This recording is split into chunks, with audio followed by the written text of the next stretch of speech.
So good morning, everybody. Good morning, all, and welcome to our Thursday morning recruitment focus webinar this morning. So I'm Carly and I'm the transition lead nurse for the Devon International Recruitment Hub, and I'll let Victoria introduce herself. Yes, good morning, everybody. My name is Victoria Stone and I am one of the international recruitment partners, which means I do the hands-on recruitment of nurses from overseas into our lovely Devon hospitals. So very pleased to be here this morning. Great, thanks, Victoria. So we're just going to start by going through a presentation on the organisations that we're recruiting for. Then Victoria's going to go through some commonly asked questions in terms of paperwork and things that will help you get through the process probably a little bit sooner. Now, after that, I'm going to play the trust recruitment videos for you. And again, ask us any questions you would like. So please follow us on Facebook, Nursing in Devon. We have a YouTube channel, Nursing in Devon, where we have all of the previous webinars. So please catch up on there. There's some really good educational resources on there. So I'm just going to share and hope technology doesn't fail me. Okay, please say hello in the chat. Tell us where you're watching from. It's always nice to know who we're talking to. Yes. Okay, so let's start from the top. Good.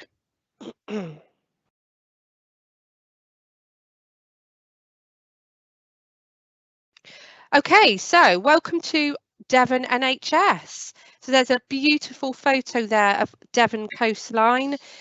We're very fortunate in Devon that we have the most beautiful beaches. Very often our beaches in Devon are voted between the top 1 and 5 in the UK. So we're very lucky to be close to such beautiful places. And we're also close to the countryside. So we're very fortunate to live in Devon. So obviously there's a map of England, and we always start with this by talking about where Devon is. So you can see it's right down in the southwest there. It's just been coloured in red for you to see. So we're bordering Cornwall, which is just on the left of us, which takes us down to Land's End. And then we've got Somerset and Dorset beside us.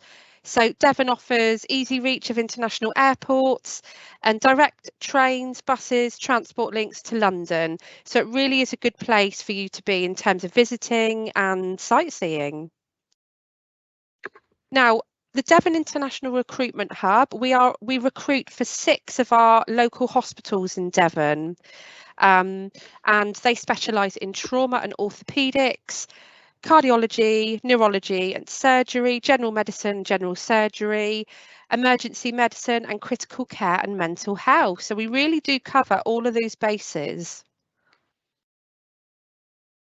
So just starting, University Hospital Plymouth. So some of you watching may be thinking about joining us in Devon, and that's why we just give a brief overview of the hospitals. But for those of you that are already in the process of recruitment and know which hospital you're going to, please look on our Nursing in Devon YouTube channel, because there are videos for each organisation. So for UHP, Daryl, the international nurse lead, did a great webinar a few months ago, which you will be able to watch.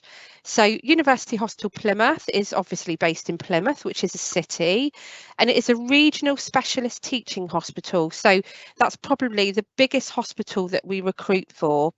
It's the largest hospital in the area, and it provides secondary and tertiary healthcare. So it's got the cardiothoracics and neurosurgery. It's got those specialist centres there as a city hospital would. So the Royal Devon and Exeter. So that's based in Exeter, which is a city. It has a most beautiful cathedral there. And the RD&E, as we like to call it, is one of the first NHS Foundation trusts nationally. And they work alongside Northern Devon Healthcare Trust, which we'll go on to talk about later. So the Royal Devon and Exeter and Northern Devon Healthcare Trust are under the same umbrella. So Torbay and South Devon. So Torbay is based very near the coast, so very near the beaches. Again, another beautiful area, as all our organisations are. It's a foundation trust and also an integrated organisation. So they look after people admitted into the acute hospital and also community health services. Yeah. and adult social care. So quite unusual for an organisation to do that. So that's very interesting, and there'll be lots of opportunities for you. Can I just jump in, Carly? Of I don't mean to ruin course. your flow, but I just Of interesting. course. So I just thought about with Devon generally, we're so lucky to be in this great Yeah. area of the UK. What's quite interesting is from a hospital perspective is that sometimes the patients that we see, it goes up and down, doesn't it? It changes Yes. annually because we have a Correct. large influx, for example, of tourists in Yeah. the particularly in the summer season. Yes. Our area is a big holiday destination, isn't it, for Yes. people Correct. coming from all over the UK? And so that tends to be reflected, doesn't it, in the patient makeup? So particularly if you're working in Yes. an emergency department or Yes. something like that, you might see a real mix of patients, and the patient numbers kind of peak, don't they? And then Yes. that perhaps Absolutely. falls off Yeah. later on. Although we do have a large retired population Correct. within our area because it's so beautiful. Many Yeah. people aspire to sort of finish their working life, and if they can, perhaps relocate or locate, I should say, down to the Devon area. So we do have quite a significant retired population. So it's interesting, isn't it? The It patient is. mix. Yeah. Yeah, and it's a really good point, Victoria. So I think the fact that we have a lot of holiday makers here and people retiring is testament to the beautiful area that we live Yes, in. for sure. And we absolutely do see our admissions go up in the summer because of our holiday makers, So yeah, that's something to be aware of. But again, it's because we're so lucky and everybody Yeah, wants to come to Devon. they do. So Northern Devon Healthcare Trust. So I worked at North Devon Hospital for 10 years, so I know it very well indeed. And they fall under the same umbrella as the Royal Devon and Exeter. They're one big family. But Yes. North Devon Hospital is based in Barnstaple, which is in the northern part of Devon. Again, very close to the beaches and the coast. And you can look out of the ward, those windows, which are the wards there in that picture, and you can see fields. So very lucky. And I remember being a ward sister, stood on one of the wards, having a very stressful day, but just looking out of my office window and seeing all that beauty and natural countryside would really relax me and make me feel calm. So Northern Devon, so they provide support to hospital admissions. They've got their ED, and obviously they try and make each patient's stay as short and effective as possible. So that's a quick overview, and I think we've got, so not forgetting Oh, Devon yes. Partnership Trust. So DPT, as it's abbreviated often. So if you hear it called DPT, you'll know it's Devon Partnership Trust. This is our organisation for mental health services. So DPT have units all across Devon, okay? So if you are a mental health nurse and wanting to relocate to Devon, that's something we're very interested in at the moment. And you would be allocated one of the units across Devon. But again, an award-winning team, a very supportive team, and we are very lucky to work with them as colleagues. Okay, I'm just going to turn off my camera, my share screen. Okay, hopefully, can you see me? Yes, I can see you. Great. Yeah, Right. no problem. Well done. So I'm just going to hand over to Victoria. Yeah. She's just going to go through some of the sort of paperwork things that you'll need to think about and the process from the start. And I'll be here to answer any questions. Thanks, Victoria. No, pleasure. Forgive me if I'm looking down. I do have a few notes because I don't want to miss anything out, obviously. But yes, so we are really, really pleased and grateful for your interest in coming to work in one of our Devon hospitals that Carly so beautifully outlined for us. And we welcome your applications. If you are a nurse, a registered nurse in your own countries with a minimum of 6 months post-qualification experience, then we're really keen to hear from you. Excuse me. You can apply easily by emailing your details into our sort of general team email address, which is devonir.hub@nhs.net. I think we'll put that into the comments that go with it, with this upload.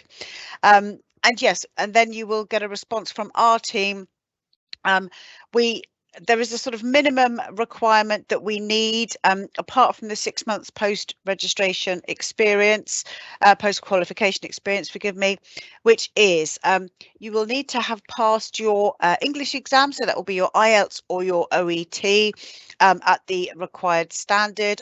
Everybody always understands what that is, and I know it's a tricky one to pass, but if you've passed that, well done. Then we can certainly take you forward in our process. After your English exam, you have your CBT exam, which is your online exam. Great if you can get through that one, and then you will be able to get to register with the NMC. And if you've done your English exam, your CBT, and have registered with the NMC, then that's wonderful. Those are the three key things really that you need to have in place so that we can take you forward in our process. What the process looks like for us is that providing you've met the requirements that I've just outlined, we have a look at your CV, and then our team will be in contact with you, usually by email, but it could be by WhatsApp, to invite you to an interview. And we hold regular interview panels. What the interview consists of for your good selves is 30 minutes over Microsoft Teams, which is sent to you via a link. And what will happen at the interview is that two of our really lovely senior and experienced nurses will run through a set of standard questions with you. Nothing to catch you out. They just want you to be yourselves. And the questions, as I say, they're the same for everybody. So standard questions, and they will go through asking you to give examples of things that you will have come across in your sort of life and role as a nurse. So it's just to tease out those examples of your nursing experience. And then obviously everybody has is marked and scored, if you like, in the same way. If you are successful at that process, you will be informed by our team. We aim to do it within 48 hours to give you an outcome within 48 hours. Could be up to 1 working week, but we aspire to do it within 48 hours of your interview taking place, and you will be informed by email. If you're successful, we'll advise on next steps. If you have not been successful this time, we will give you some feedback via email as to what the nursing interviewers said. And then perhaps with a little more experience under your belt, you know, at a later date, you might be able to try again. But hopefully you will be successful, and then you will need some additional documentation. So it's always worth thinking about this and trying to get this in place. If you're keen to come over to the UK quickly, then it's worth having this stuff in place. We will need to see your passport, which you will also need to have shown at interview. So, I mean, that's a bit of a given, but it's on my list. So we will then need a document which shows proof of your current address. That's what we call in the UK your right to work documentation. That's passport, proof of address. Okay, so those two things are key. Then we need to have a copy of your qualifications, your nursing qualifications, and your nursing registration certificate in your current country or countries if you are working abroad currently from your home and original registration country. 2 references. We have sort of standard reference forms, and we are able to contact your referees for you. We can support you with all of that, but we do need 2 references covering your current and previous work and sort of jurisdictions if you've worked in different countries, obviously. Police clearance, so everybody needs to have the police clearance for the current country they're working in, and also to cover any other countries where you may have worked in it additionally. Okay, so we need to have evidence of everywhere you've worked. In certain countries, you will need to have a TB clearance certificate to come to the UK. Doesn't apply to everywhere, but to the majority of countries that we deal with, you will need a TB clearance certificate. Sounds like a lot, doesn't it? But actually, once you have all of that documentation in place, then that's wonderful. We are behind the scenes working with the hospitals that Carly's outlined across Devon to secure the most appropriate roles for you. Then we come to you with an offer letter, from the hospital where we know that your skills and experience will be most suitably deployed. And once you, and a COS template. So the COS is certificate of sponsorship. There's certain information that we need to have on that in order to raise your certificate of sponsorship. It's important we get the detail right there so that you don't have any issues when it comes to applying for your visa, etc. Obviously, we want that to be a smooth process. So you will receive a trust or hospital specific offer letter from us. We will ask you to fill in your certificate of sponsorship or COS details, email that back to us, and then the hospital itself will raise your COS, your certificate of sponsorship. They're the ones who have to do that as they are your sponsor and in effect your employer in the UK. Okay. Once you have your COS from the hospital, you will then be able to apply online for your UK skilled worker visa. What happens is you go in, you start your online application, you then log out of it again, and the application system itself will email you to your personal email address a link. You will have set up a password also to do this.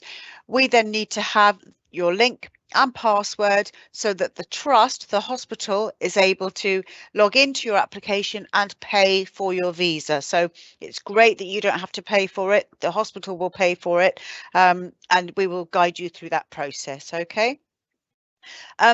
Then once you have once the hospital has paid for your visa, you can then log back into your online visa application, complete it, and the key thing is you set up your visa biometrics appointment. That's so important because after your visa biometrics appointment has taken place, visas generally take sort of 2 to 3 weeks to come through from the date of that appointment. So obviously by then we will be working with you to identify certainly a month where we want to deploy you and when you want to come to the UK. And as we get closer to it, then we will start to look at specific flight dates. Obviously before that there are different things that may change, but we definitely identified the month that we would like to bring you to the UK in. As a point of note, from the point of, say, when you have heard that you've been successful at interview with us, it's worth leaving sort of 8, perhaps 8 to 12, I would say, weeks, so 2 to 3 months to turn around the rest of the process, which includes getting your visa to the UK and sort of getting on a flight. Some people think we can do it sort of next week or in the next couple of weeks. Unfortunately, it doesn't happen that fast, just because we're dealing with the UK government Home Office and visa service, etc. And it does take a little time. However, we will try and turn things around as quickly as we're able to, because that's what we want to do as well. Once you have your visa comes through, you get your visa stamp in your passport, and your passport is sent back to you by the visa authorities.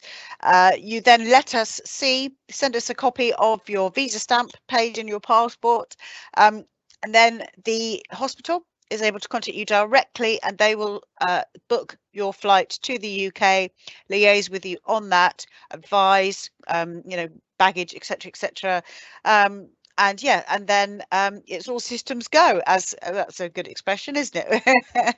And then Carly's team, the lovely Carly, who will be in contact with you to sort of give you a heads up on pastoral things, etc. Obviously, that's Carly's area. I won't talk too much about that. But the final thing I did want to mention was when you arrive in the UK, obviously due to COVID, there have been different arrangements in place, depending on which country you're coming from and depending on the UK's COVID restrictions at the time. So sometimes you may need to go into isolation, other times, not so much now with the changing rules, but each hospital will guide you through, and we're there to support as well, what you need to do. Hospitals provide accommodation initially for the first 2 months, in fact. as part of our Devon offer, so all hospitals offer the same thing to our overseas nurses, which is great. So you don't need to worry about accommodation initially on arrival, and any isolation, etc., will be taken care of by the hospital for you, including COVID tests, that kind of stuff. And then obviously the next thing to mention is OSCE training. Each hospital will take care of your OSCE training, have dedicated teams to do this. And that's something that I know is, again, I'm touching in Carly's area. So I think I've covered, I feel like I've spoken a lot, so forgive me, everybody. But yes, hopefully that's covered off the key documentation areas and sort of time frames that are involved. So I hope that that's helped and given some clarity to everybody. The only other thing I wasn't sure I thought I'd mention is if you are watching from the Philippines, hello. We love you. However, we are in a situation where we are able to deploy directly from the Philippines to one of our Devon hospitals at the moment, which is Torbay.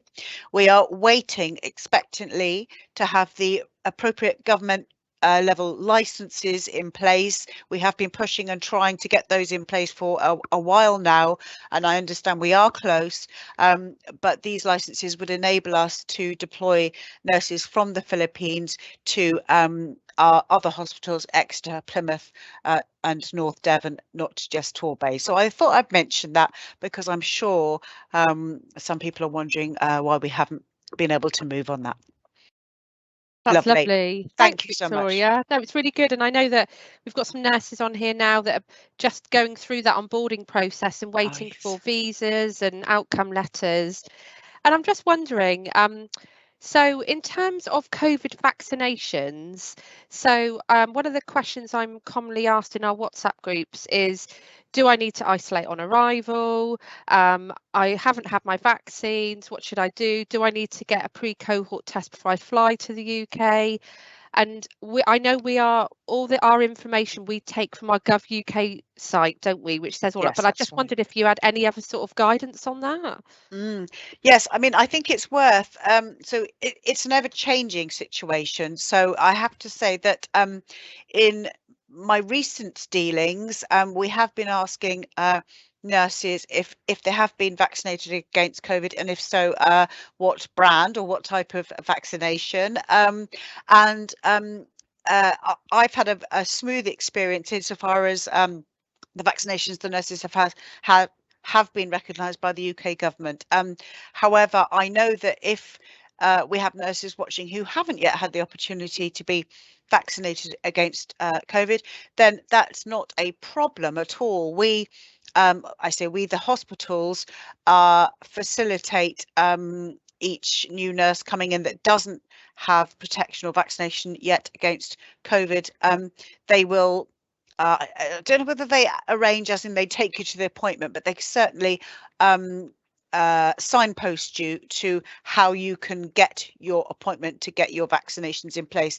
Obviously, it's your well-being and safety is key to the hospitals, and you are treated like any other NHS employee, which means you have priority access to COVID vaccinations. So, we are in a fortunate position in the UK in terms of we don't have any shortage of supply, certainly with our COVID vaccinations. And indeed any other vaccinations that an individual nurse might require, but obviously the one in everybody's mind at the moment is COVID. Yes, so at the moment, when it comes to vaccination inquiries, we're kind of dealing with them on an individual basis. But I haven't, touch wood, which is another English expression, touch wood for luck. I hope I haven't come across any issues with any of our overseas nurses coming on board who've said they've had any difficulties or come back with any problems relating to vaccination. So not the best answer in the world, perhaps, but I mean we're working on an individual basis and we're making it work. Absolutely, yeah. Thanks, Victoria. And I know that we've got quite a high number of nurses coming to work in Devon this month. Yes. And I had the pleasure of meeting the different group and cohorts yesterday, and it was so lovely to see you all on screen. So we've still got some people waiting for visas, and I think just to reinforce, until you get your visa, the recruitment teams in the hospitals cannot book the flights. That's right. Yeah, so you need to notify the recruitment team in the hospital, whichever hospital you're being deployed to, that you've got your visa, and they will start booking your flights. So yeah, and I know that a lot of you paid for fast track, and that will be reimbursed by the hospitals. So yeah, we're really excited about having so many come over in November.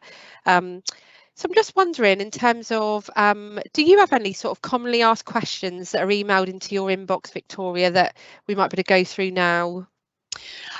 That's a really good question and relevant. I would say my most the question I get asked the most is probably about the issuance of the certificate of sponsorship, the COS. And I understand that from an overseas nurse point of view, until a COS is issued, the nurse doesn't necessarily feel that they have a genuine offer from a hospital, because that's the key piece of information that I understand is commonly used to prove, if you like, that you have an offer and that you are coming to the UK. So what I would say is, once you've been successful at interview with us, it's true that each of our hospitals has a number of nurses that they're looking to recruit each month. Now, within that, it can vary a little bit as to perhaps, we need some specialist skills in this area this month. I know that happens with Exeter. I know that happens with Plymouth. So those are our bigger city hospitals, certainly. And so it may be that there is a slight delay whilst myself and my colleagues in the recruitment team are working with the individual hospitals. Sometimes we put quite significant pressure on them, actually, because we're sitting in between the nurses and the actual hospital, so the employer, if you like, trying to ensure that the nurses are placed in the best possible place for not only their lifestyle and their preferences, but also for their skills and experience. Now, it's great to have nurses coming in as as generalist nurses, so staff nurses, if you like, because as you often say, Kylie, for those who want to develop their career within the NHS, once somebody is settled down, and is able to think about what they might want to do, then the NHS is a fantastic place for career development. And I mean, I know that you absolutely are living that, example. So I wouldn't worry if a nurse comes over with some specialist experience under their belt and goes into a sort of generalist, if I can put it like that, staff nurse role, because there would be opportunities in the fullness of time to develop areas of specialism or areas of interest, I'm sure. However, if we do have an opportunity to deploy a nurse with very specialist skills into a specialist role within one of the hospitals, then that's also obviously a good news story. So we're trying to do all of that work and make sure nurses are placed in the right place. So it can take a couple of weeks before we truly identify the right role for the right nurse. And then at that point, it's the hospital that then raises the certificate of sponsorship from the government. That takes about 48 hours. And then they send that back to us in the recruitment team, and we liaise then with the nurse to say, great news, we've got your certificate of sponsorship. But yeah, so just to explain, I suppose that we're doing a lot of work behind the scenes once we know you've been successful at interview to really work out where will be best for you in terms of your deployment to the UK. So that's the main question I get asked, is about, when will I get my certificate of sponsorship? Also, I would say that we were a team that was set up sort of earlier this year, and we have worked very well with the different Devon hospitals, and I would say that where we are now is we're in a very good place in terms of the hospitals have got used now to looking at how many nurses they're going to need each month, what that's going to look like, when could they arrive, when would their OSCE training be, all of the stuff, excuse me, that they have to think about. Accommodation, that's another one, all has to be thought about from a hospital point of view. So overall, I think we are in a very good place now in terms of faster deployment than perhaps we were able to do 6 months ago, when the hospitals weren't used to asking for the same amount, or a specific amount of nurses each month. And so the hospitals have had to do some work on that. We've had to support them and to work through that. And I would say that we are in a much better place now in terms of quicker turnaround and deployment of our wonderful nurses to our Devon hospitals. Would that be fair to say? Yeah, absolutely. Thanks, Victoria. No, I think Pleasure. that's very fair to say. So that was great, and I think it's great just to touch upon the cause as you've answered that very well. So we've got a very quiet bunch on here today Yes. watching. Yeah. We've got nurses here, so please let us have your questions. So I know that some of you have joined us that are arriving this month. Please, this is your opportunity to ask us questions about the process or anything you're not sure of. Obviously, we do set up the WhatsApp groups Yes. for the groups that are arriving imminently. So, for example, for the November groups, the WhatsApp groups were set up last week, and that's an opportunity for all of you to get to know each other and to get to know your cohort, which will be your new family for the next few months. We do a pre-arrival check-in, and then we also catch up with you when you've arrived in the UK. So there's lots of support there for you, an opportunity to ask questions. No question is a silly question, so please ask us. So I was going to just talk about career development for you in the National Health Service. So as you all know, when you come to the UK, your immediate priority will be your OSCE training and passing that exam, because that gives us a golden ticket for you to get your PIN number, doesn't it? But it doesn't stop there. It certainly doesn't. And as Victoria has just alluded to, the NHS is an extremely supportive organisation in terms of your development. And we realise and appreciate that you bring over with you a wealth of experience and knowledge. So once you've done your OSCE, you've got your PIN number, all of you will be on a preceptorship programme, which is just under a year. And that will give you the opportunity to further develop and look at different skills, and you'll be in a group with other people that have newly qualified. So it's all about that support, which is really important in that first year. Now, after that, and what's really exciting is that I'm in conversations at the moment with the NHS Leadership Academy, and we're looking at developing a leadership programme for our international nurses in Devon, because we want you guys to be applying for those senior positions in the next few years. We need you to apply for those positions. And we want to be able to give you the skills and the confidence to do that. So it does not end at getting your PIN number. You will have lifelong developmental opportunities. I've worked for the NHS for over 20 years, and I have been given so many opportunities that are funded from the NHS. I feel very fortunate indeed, and I'm just coming to the end of my Masters in Leadership at the moment, and I just feel very privileged that I've been given that opportunity. So I strongly recommend working for the NHS. So what I'm going to do now is see if I can play the recruitment videos for our trust. Let's see if IT doesn't let me down. And I've got my dog who is pawing me for affection on the right.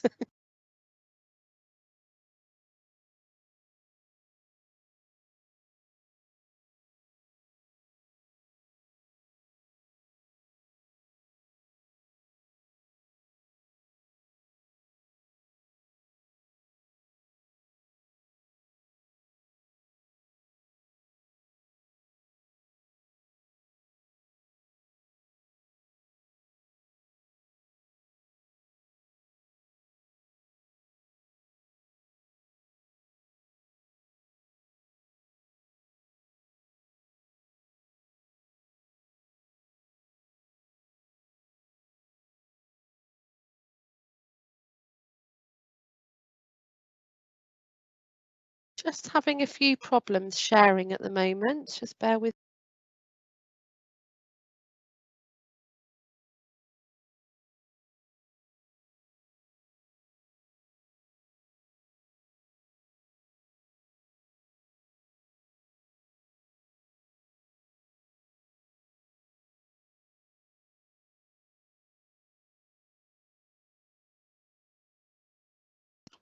Carly, I just wondered if I could say something whilst you just have a look at that. I don't want, yes, great. A couple of thoughts that I've had. Another question that has come up a couple of times recently, people have asked me about their family and bringing their family to the UK. Obviously, once you have a UK skilled worker visa, you have the right to bring over your dependents, your partner, and perhaps any children as appropriate. So your dependents, as they're called. We do recommend, but it's personal choice. But we do recommend that if possible, you come over, you as the nurse, by yourself initially, perhaps. I know it's difficult, but perhaps for the first 6 months or maybe a bit longer to the UK, so that you're able to really focus on getting your OSCE, on settling into the UK, without the stresses. I understand that it can bring benefits, but without the stresses of trying to settle your family, perhaps children at new schools, that kind of thing. So if possible, that would be our recommendation, would be to come over by yourself initially, and then bring your family when you have got your OSCE, you're up and running, you're settled, and you know the area a little bit, all that kind of stuff. Very much your choice, but that would be our suggestion. And the other thing that we would ask is that if you, once you've been, successful in the process, please do think about letting any good colleagues or friends who are also nurses, who are qualified with at least sort of 6 months experience under their belts, as we say, please do pass the details on to us, or vice versa, get them to apply to us directly, and let us know that that they know you, they've been recommended, and we would be delighted to hear from them. So it sounds like an obvious thing, doesn't it? But actually, we love recommendations, because people who are referred or recommended in, it generally means that they are of good quality, if I can put it like that. And yeah, we're just really grateful. We want to hear from them, as well as you, obviously you in the first instance. Great, thanks, there Victoria. That's great. Pleasure. Right, okay, I think I've got it. So can you see my screen? Right, I'm hoping. So this is the Royal Devon Next to recruitment video. Victoria, let me know if you can't hear, okay? Yeah.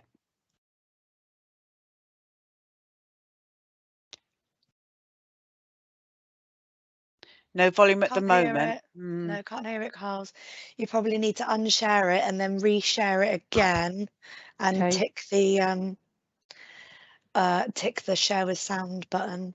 Right. Stop sharing.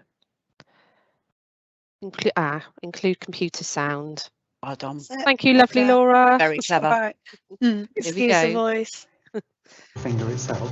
What we try and do is protect the OSCE. Yay! Healthcare is a demanding environment to work in. Every day throws up a new challenge. The red phone can give us 20 minutes warning for a major incident, a cardiac arrest. How are you feeling? We have no idea what's going to happen. You just come on shift and you wait and see. It's really important to be a team player. We work with everyone you could possibly imagine here: ODPs, mental health, paediatrics, community services, occupational therapists. There's a strong team spirit, and I think it's essential for anywhere in any healthcare service that is maintained. It's hugely important that we all work well together.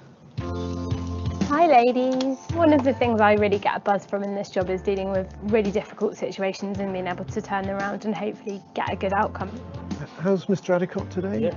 When you see people responding and you can manage their illness so that you improve the quality of their life, that is a truly, truly rewarding thing to do. When we get feedback that we've made a real difference to the care of that patient, or we've helped elucidate a diagnosis that they were struggling with, that's really rewarding. Knowing that you've impacted on someone's life in a positive way, just knowing that you've done your best for them is very rewarding. Okay, we're just going to get you on and try and get One of the big parts of my life is training. There is room to grow if you want to grow. There's opportunities every day to broaden your horizons. We have a good training programme for anyone that starts in the department that everyone's involved with, lots of study days, lots of learning of new skills and support. I think that really tells of a good department because they're willing to invest time into developing the next generation. Innovation is a key part of working in the emergency department. So we encourage people when they come to work here, if they feel that they can make a difference, we're interested in those ideas. We're sort of up there in terms of new technologies and state-of-the-art surgery. We do it for the love, don't we? I absolutely love this job. I think it's easily the best job I've ever had. I really, really enjoy being a matron. It's a lovely place to work. There's a really strong sense of family here. Everyone looks after you personally and professionally. People are accessible, you know who people are as you walk down the corridor, people are friendly. Everyone says hello and smiles. If the staff are enjoying their work and finding it a friendly environment, hopefully that rubs off on the care that we deliver to the patients here. You form relationships, and you form relationships with people you work with closely, and the fact that they're all flexible, they're all willing to go the extra mile, and they're all very supportive means that we can have what we want, which is patient care at our focus. How are you today? Okay, fine, mate. You're feeling a little bit better? Yeah. Okay, that's good. I'll see you again. Excellent. Bye.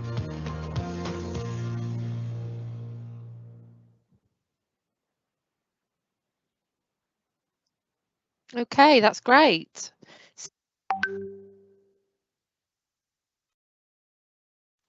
Okay, so can you hear me, guys?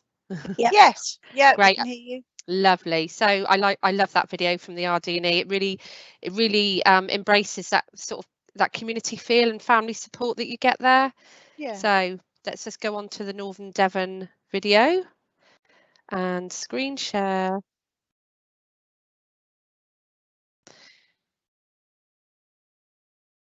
Share with sound. Here we go. Right. Can you make it a bigger screen, Carly?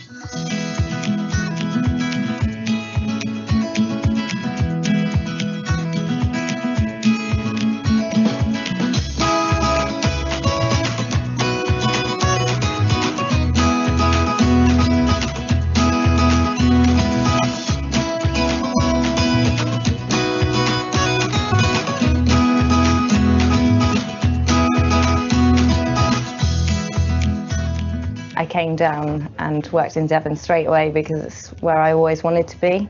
Devon is a fantastic place to live. It's got everything. It's a playground for adults, and it's also a really friendly place to live. If you're into the outdoors, into surfing, cycling, walking, you know, it's all your, whatever you want. It's on your doorstep. So if you finish work at 5 o'clock in the summer, you can spend a few hours at the beach without much trouble at all. So, you know, the work-life balance is really excellent.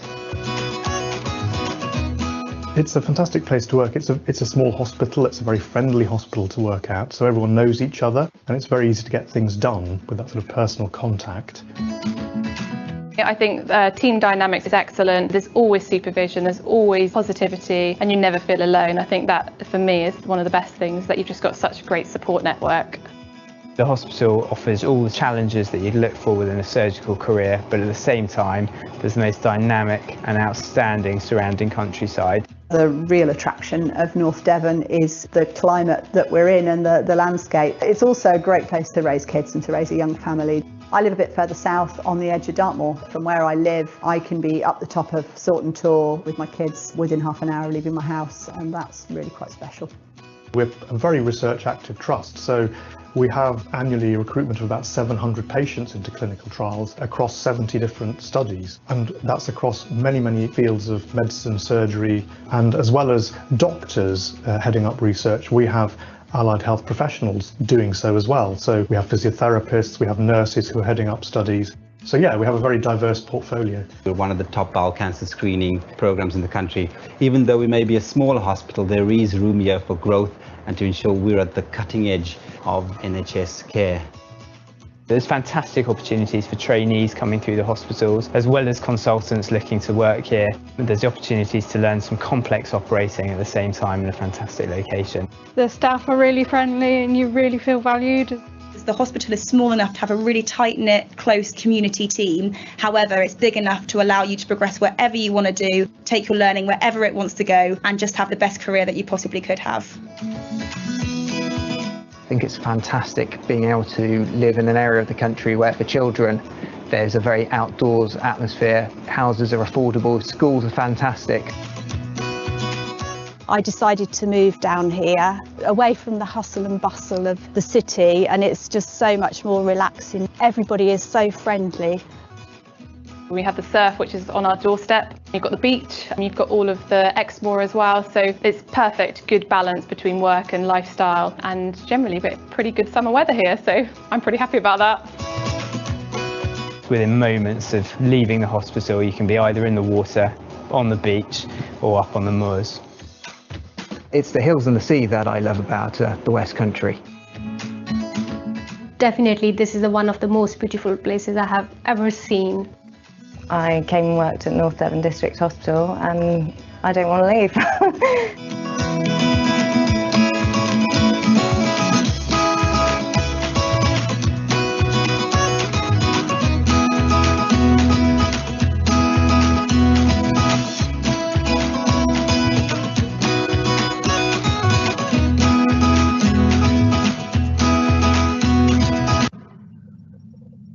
Okay, so another really lovely video showing the coast and the countryside. Yeah, enjoyed that video. They're so uplifting. Yeah, I loved it. Yeah. They're so I want to go uplifting. work there. Yeah, Me too. I'm jealous. Okay, so we'll go on next to our Devon Partnership Trust video. So this is for our mental health nurses. Yeah. I chose DPT because I love Devon and DPT is Devon. You've got to really make sure that you're looking after yourself and your own well-being. There's loads of opportunities to do that. On days off, I really like to go to the beach. I particularly like Saunton Sands in North Devon. All the North Devon beaches are great. My favourite place is probably Dartmoor. I spend quite a lot of my spare time up at Dartmoor, and if my work commute can possibly take me across Dartmoor, I'll tend to take that commute. A perfect day off would definitely be a lie-in, to say that.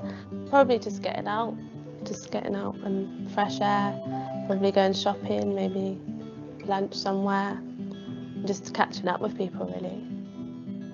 One of the advantages of living in Devon is that we've got so much variety. The flexibility of you can have that city lifestyle because you've got Exeter, but also you can flip that and you can go to the beach and you can go far away from all the busyness and all the people. But there is still the city, there's the shops, the nightlife. You've just got the best of both worlds. I want my dogs everywhere, beaches, woods. You're never bored. Like, you can go everywhere, even just popping to the beach. There's beautiful little cafes, there's like really nice historical little places. There's just always something to do. The kids have flourished since they've been living down here. It's just a great place for a family to live. I've been here 7 years now, and 7 years later I'm still finding places that I didn't even know existed, and that's why I love it. It's probably been the best decision that I've made choosing to live in Devon, because I've absolutely felt at home.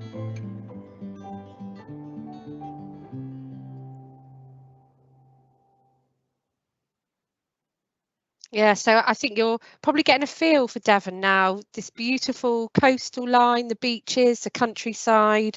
So you're probably getting, you're probably getting a good idea of what type of place you're coming to. Okay, so Torbay in South Devon. My name's Adam. I am a staff nurse at Torbay Hospital. I've been here for almost 2 years now. I work in the A&E department. We're the front line of the hospital really, so we take all of the ambulances, all of the people who are really poorly or really injured. The part of the job I like the most is that every day is never going to be the same. You're exposed to a lot. We get anything from strokes to major traumas, you name it, it comes straight to us. So we're always looking for the patient's best interests, get them fixed and get them home. We do that using a multidisciplinary team such as physios, OTs, as well as the doctors and nurses that help out. So being a relatively small hospital, we cover quite a big area. It's busy, but that also means your shift goes very, very quickly. It can be very challenging, but at the same time, it's very rewarding and you learn a lot. The team I work with are really supportive. We're all there for each other. We're all there for support. It's such a good team. I don't know what I'd do without them now. They've offered me lots of training since I've been here. Torbay Hospital has a fantastic training facility with simulation suites. So the simulation suite almost feels like a real environment. It's somewhere you can practice learning the skills that you've learned on paper and put them into practice. I've managed to progress to be one of the most senior nurses in the A&E department. Living and working in Torbay is great. I do work a lot of time. I love it here. It's a really, really nice trust, friendly staff, supportive, but when I'm off, I'd like to get down the beach, go surfing. Throughout the summer, I'm constantly playing volleyball down on the green. I couldn't imagine living anywhere else now that I live here.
Hello, I'm Deirdre Frank. I'm Community Nurse Team Manager for the Ivy Bridge and Yelm Community Nurses. I manage a 30-strong team of nurses over a 256 square mile of rural countryside. We cover 6 surgeries in that, and we can see anything from 90 to 120 patients a day. Where we fit into the organisation is that we are there to help maintain people in their own home as well with their independence. We prevent crisis admission, and we have long-term condition matrons who look after patients also in their own home.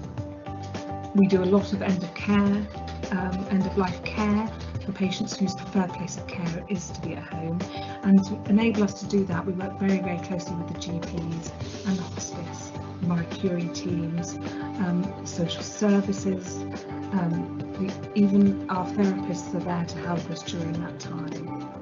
I've been doing this for 40 years, and community nursing is just a different animal altogether now. The nurses are lone workers. They need to be extremely competent at what they do. They need to be confident because they have to be the decision makers there in the home, because you go into that home on that day and there is a blank canvas, and you walk through that door, you have no idea what's happened. You know that you have some intervention to do, but you don't actually know there might have been some accident or other that needs to be sorted out. So you have to be extremely organised and capable with the resources available to you to be able to manage that, so that the patient does get the right care at the right time in the right place. Okay, I'm just going to stop that video there because we're going to run over time. So you can access all of these recruitment webinars on our Nursing in Devon YouTube channel. So I'm just going to stop screen sharing. Put my video on. There we are. So you can watch all of these recruitment videos on our YouTube channel, Nursing in Devon. We haven't had time to do the University Hospital Plymouth. However, there is an hour-long webinar from Daryl, the lead international nurse, to tell you about the hospital and the plans for the new hospital. So I'm just going to round all of this off now. So it's been great to have some of you on the call today. Victoria, thanks for coming along to talk about the recruitment process. Laura, thank you for facilitating as ever. Oh, my pleasure. And we will see you again in 2 weeks. So obviously we're fortnightly now, but please post us your questions. You've got the Devon IR Hub email there in the box, and we look forward to working with you. Take care, everybody. Bye. Bye. Bye.